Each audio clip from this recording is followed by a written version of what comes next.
Në qytetin e Elbasanit u zhvillua aktiviteti sportiv Kupa e Luleve, një nismë që tashmë është kthyer në traditë dhe që çdo vit mbledh nxënësit e shkollave 9-vjeçare të qytetit. Në këtë edicion morën pjesë 24 shkolla, duke kthyer aktivitetin në një festë të sportit dhe bashkëpunimit mes të rinjve.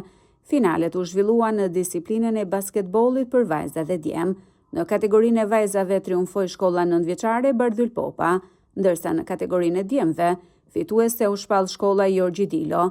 Sipas organizatorëve, pjesëmarrja në Kupën e Luleve është rritur nga viti në vit dhe interesi i nxënësve për të përfshirë në këtë aktivitet mbetet shumë i lartë. Si çdo vit, Qendra Kulturore e Fëmijëve ka një program të cilin e zhvillon gjatë gjithë kohës, gjatë gjithë vitit.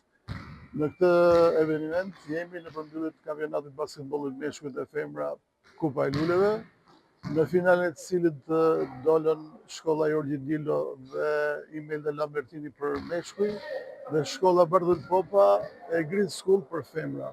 Ky tashmë është aktivitet i konsolidu, ka më shumë se 15 vite që organizohet. Çdo vit vjen duke u përmirësu me pjesëmarrjen e të gjithë shkollave në këtë aktivitet, përveç shkollave qytetit, shtetërore, 20 shkolla, morën pjesë edhe 4 shkolla private.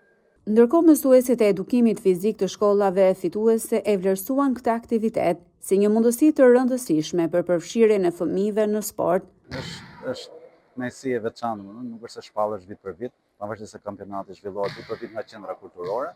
Këtë vit u finalizu me fitoren e shkollës Jorgji Dilo. Duhet të falenderoj çunat, ashtu edhe organizatorët e Qendrës Kulturore për këtë aktivitet, si edhe tifozët nga ana shkollës.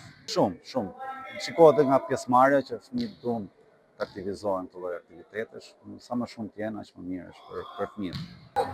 Atëherë kjo fitore ishte shpërblimi i gjithë asaj pune që ne kemi bërë gjatë gjithë vitit me vajzat, pavarësisht se djem nuk e kishim sot në ndeshje finale, por jemi të kënaqur me gocat, kështu që faleminderit për çdo ndeshje që organizohen. Aktivitetet të tilla ndihmojnë në zhvillimin fizik dhe social të fëmijëve, duke nxitur konkurrencën e ndershme dhe frymën e bashkëpunimit.